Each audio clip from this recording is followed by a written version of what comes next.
ఇక municipal heats heat వచ్చేసిందండి మున్సిపల్కు. జిల్లాల పర్యటనకు సీఎం రేవంత్ ఏర్పాట్లు. బీఆర్ఎస్ నేతల బస్తీ బాట, అర్బన్ లో పట్టుకు బీజేపీ యత్నం. ఇప్పటికే ఇన్ఛార్జ్ మంత్రులు ఎమ్మెల్యేలకు సీఎం దిశానిర్దేశం. జోరుగా శంకుస్థాపనలు, అభివృద్ధి పనులకు ప్లాన్. క్యాడర్ను కాపాడుకునే పనిలో కేటీఆర్ వరుసగా జిల్లాల టూర్లు. ఖమ్మం పర్యటనకు కొద్ది గంటల ముందే కాంగ్రెస్లోకి గులాబీ కార్పొరేటర్లు. మున్సిపాలిటీలో తమకు ఆదరిస్తే అభివృద్ధి అంటే మున్సిపాలిటీలో తమను ఆదరిస్తే అభివృద్ధి అంటే ఏమిటో చూపిస్తామంటున్న బండి సంజయ్. హుజరాబాద్ జమ్మికుంట మున్సిపాలిటీలో ముందస్తు ప్రచారం. వచ్చే నెలలో మున్సిపల్ ఎన్నికలకు సర్కార్ రెడీ కావడంతో రాష్ట్రంలో రాజకీయ వాతావరణం హీటెక్కింది.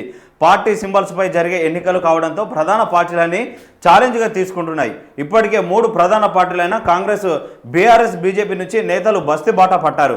పంచాయతీ ఎన్నికల్లో 66% సర్పంచ్ స్థానాలను గెలిచిన కాంగ్రెస్ అదే ఊపుతో మున్సిపాలిటీలపైన 3 రంగుల జెండా ఎగరవేయాలని ఉత్సాహంతో ఉన్నది. CM Revanth, PCC president Mahesh Kumar Goud ఇప్పటికే మున్సిపల్ ఎన్నికలపై రివ్యూ చేసి మంత్రులు, ఎమ్మెల్యేలకు దిశానిర్దేశం చేశారు.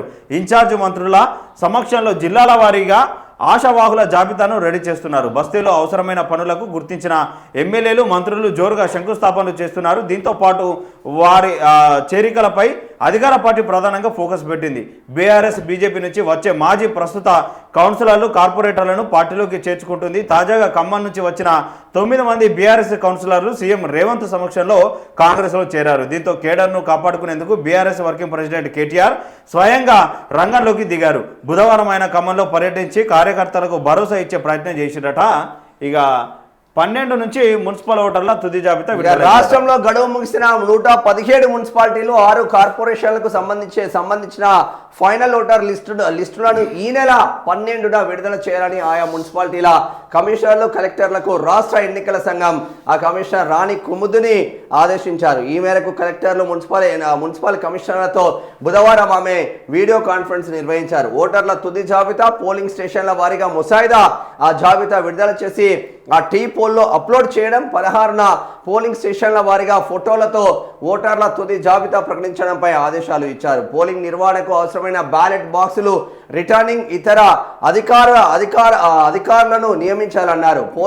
పోలింగ్ సిబ్బంది నియామకం కోసం ఉద్యోగుల వివరాలను టీ పోల్లో అప్లోడ్ చేయాలని సూచించారు. మొత్తం మీద 3 పార్టీలు మాత్రం మున్సిపల్ ఎన్నికల లక్ష్యంగా ముందుకు వెళ్తా ఉన్నారు.